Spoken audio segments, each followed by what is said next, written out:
robustly before you voted for it. So the thing you voted for has been a catastrophe. The reason why you voted for it has got immeasurably worse. But you believed things would be brilliant at some unspecified point in the future, and here you are making exactly the same arguments about Donald Trump. Well, no, what I'm saying is... Hey guys, Oscar here. And this LBC debate right here is basically Brexit logic all over again, except now it's being used to defend Trump's tariffs. Because the caller keeps making the same argument we heard for years after Brexit. Wait and see, trust the process, and eventually everything will work out, despite all the economic warning signs saying otherwise. And what makes this exchange so brutal is that every time James O'Brien asks for specifics, whether it's the benefits of Brexit or the logic behind Trump's tariffs, the argument completely collapses. No facts, no examples, just vibes and blind optimism. And honestly, that's the bigger story here. A lot of modern populist politics survives on emotional loyalty long after the evidence stops backing it up. So we're going to break this whole thing down because this debate says a lot about Brexit, Trumpism, economic nationalism, and why people keep defending policies they still can't actually explain. If you enjoy sharp political analysis that cuts through the nonsense, hit like, subscribe to Backbench Briefing, and let me know in the comments. Do you think people are finally admitting Brexit failed? Alright, let's get into it. Paul is in Hookin, Hampshire. Paul, what would you like to say? No, just there's the emotion around this, and name calling, and Trump's this, Trump's that, Trump's the other. I don't know why everybody's so surprised. When he was going for election, he said he was going to do this.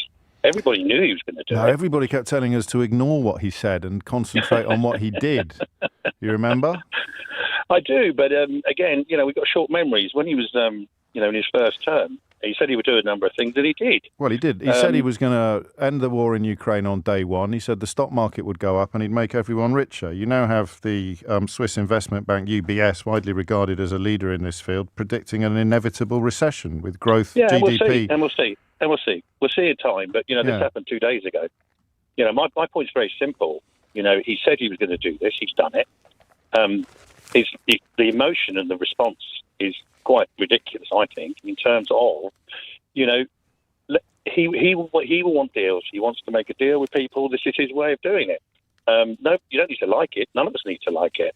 But name calling and saying he's this, that, and the other, I just don't think it takes anybody anywhere. You've been a bit woke, Paul. A little bit of name calling, a little bit of mischief, a little bit of fun. It keeps us all honest. I'm the least woke. Keeps the conversation fresh. Least woke bloke in the world. Yeah, I thought you might be. In the world. So, what should Starmer do in this context then?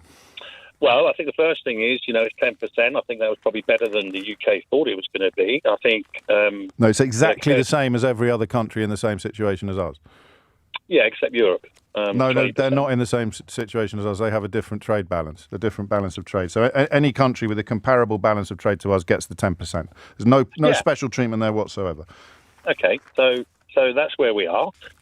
Trump is looking after America. It's his country. It's not our country. You just said it's going to go into recession. Its own stock market. They've lost $2 trillion. How is that looking after America? No, I will, but you're going to have to address the question of how is a $2 trillion loss overnight looking after America? Well, he's talking 1 day, 2 days. Let's see what it's like in 3 months. Who knows? I don't know, and nor do you, and nor does anybody else. You just said he's looking after America, and I've just said he's just lost trillions of dollars. So in the context, so in the context of now, he's hitting America really, really hard. But at some unspecified point in the future, things might go really well. Did you vote for Brexit? Pardon? Did you vote for Brexit? I did. Yeah. And this was the same argument we heard then. Well, no, but Starmer is the leader of Britain. Hang on. Starmer's the leader of Britain.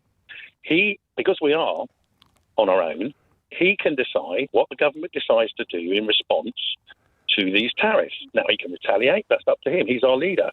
Yeah. He needs to look after Britain.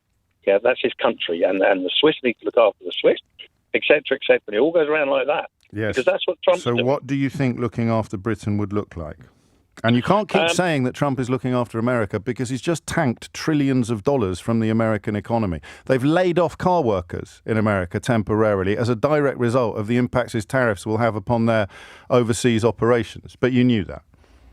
Well, I know that, but I think, Rome isn't built in 2 days, and nor's a response. We're talking about 2 days. But this is Brexit again. Yeah, but you're talking 2 days. But I'm talking $2 trillion. You know the market's probably better than I do. When's the last time $2 trillion were lost overnight? US stocks plunged. I have no idea. But doesn't it matter, though, to your optimism, especially after your vote for Brexit went so badly? Doesn't this idea of sticking all your eggs in the things are going to be great at some unspecified point in the future, haven't you kind of got bored of that yet? I just think people are so surprised by something he said he was going to do. Yeah. And he's done it. Now, the response will be interesting. I think, he prides himself, if people want to call him a narcissist, he prides himself on being the art of the deal. What he wants to do is to negotiate. Well, he didn't write that book. Well, no, I know. You're right. Do you know what happened the last time they brought in tariffs like this? Oh, God, no. I haven't got a clue. But doesn't it matter, Paul? No, because I think that...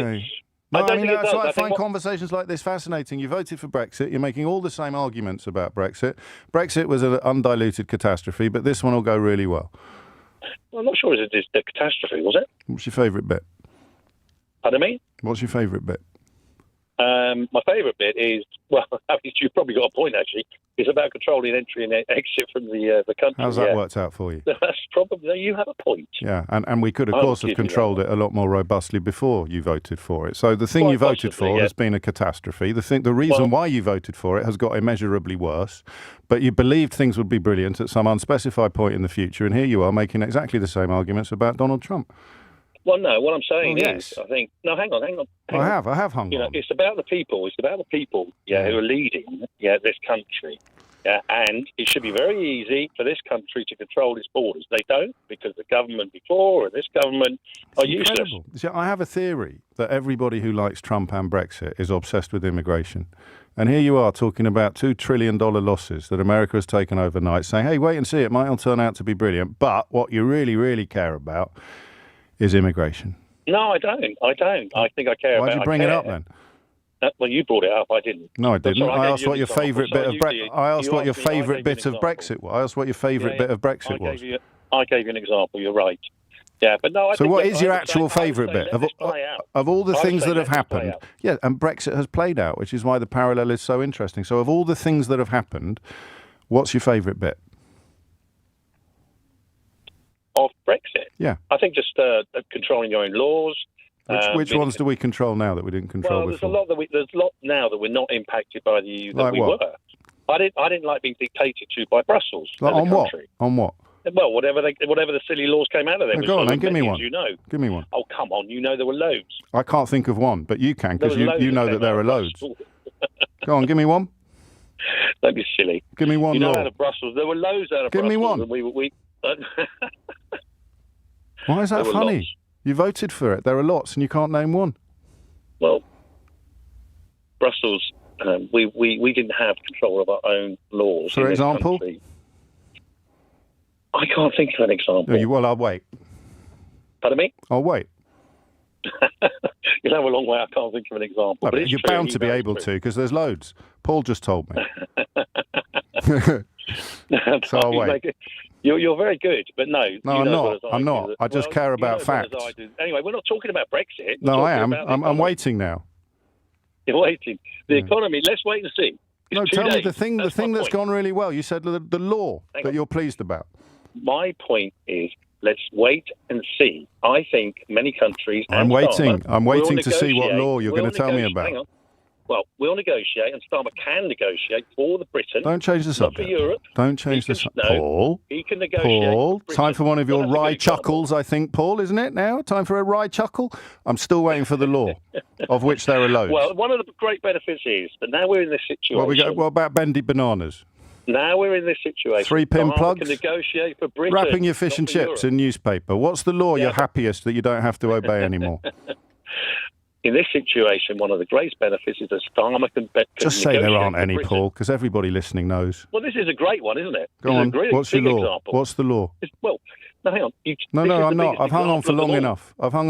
What's the law you no longer have to obey that justifies your Brexit vote in 2016? Well, I'll turn it around to answer the question. No, you can't. So you have to ask. No, you can't. Just answer the question.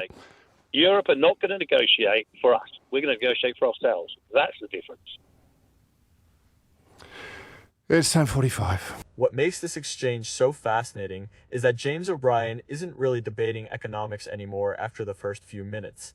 He's exposing a mindset, because the caller's entire argument basically comes down to, things look terrible right now. But trust me, eventually it'll all work out. And honestly, that is the exact psychological pattern we saw with Brexit. Every warning before Brexit was dismissed as fear-mongering. Every economic hit afterward became temporary pain. Every failed promise turned into, just wait a little longer. And now here we are years later with slower growth, trade complications, higher costs, weaker investment, and people are still defending it emotionally even when they struggle to explain what actually improved. That's why James keeps pushing for specifics. What law are you glad disappeared after Brexit? What actual benefit are you talking about? What evidence is there that these tariffs will help ordinary Americans? And every single time, the argument slips away into vague nationalism, taking back control, or leaders looking after their own people. But slogans are not policy. And this is the problem with a lot of modern populist politics.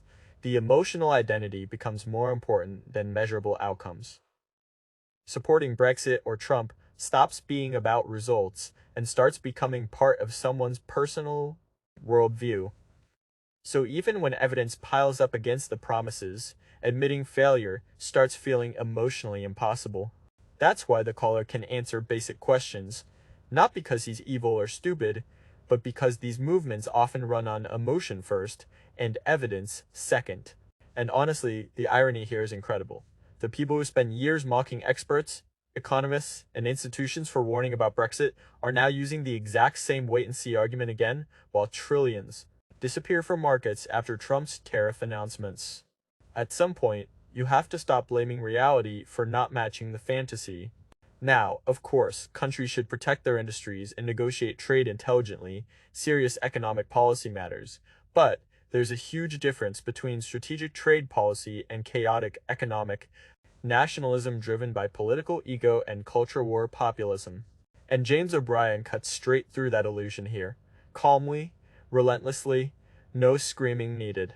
Because once you force these arguments out of slogans and into specifics, they often collapse unbelievably fast. But let me know what you think. Are Trump's tariffs another version of Brexit-style politics? Or do you think economic nationalism just needs more time to work? Hit like, subscribe to Backbench Briefing, and I'll catch you guys in the next one.